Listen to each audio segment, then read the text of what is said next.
થાનગઢ તાલુકાના જામવાળી અને ભડુલા વિસ્તારમાં જે આજથી મહિના પહેલાં ખૂબ મોટા પ્રમાણની અંદર જે ગેરકાયદેસર કાર્બોસેલનું ખનન અને વહન થતું હતું તે સંપૂર્ણપણે બંધ કર્યું છે।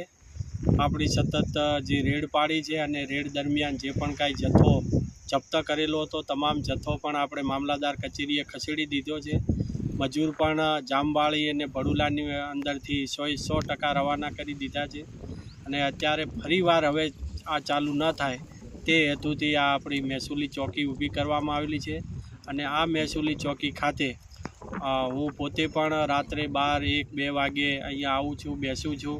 મામલતદાર થાનગઢ પણ આવે છે, એમની ટીમ નાયબ મામલતદાર પણ આવે છે, અમારા પણ નાયબ કલેક્ટર પ્રાંત કચેરી ચોટીલીના પણ આવે છે, મામલતદાર ચોટીલા, આ બધા જ જે રાઉન્ડ ધ ક્લોક આ ચોકી ખાતે મહેસૂલી ચોકી ખાતે ફરજ બજાવે છે અને ચાંપતી નજર રાખે છે। સાહેબ, આ ચોકી લગભગ મારા અંદાજ પ્રમાણે મહેસૂલી ચોકી ગુજરાતમાં ક્યાંય હજી સુધી તો નામ નથી। આ ગુજરાતમાં પ્રથમવાર મહેસૂલી ચોકી ઊભી કરી છે। એટલા માટે કે જે જમીન છે એ જમીન ટોટલી મહેસૂલ ખાતા હસ્તક છે। આ જમીન છે, ધરતી છે, એ ધરતીનો ક્યારે કોઈ એનો બગાડ ન થાય, એમાંથી કોઈ ખનન ન થાય, અનધિકૃત રીતે, એ તમામ જવાબદારી છે મહેસૂલ ખાતાની છે।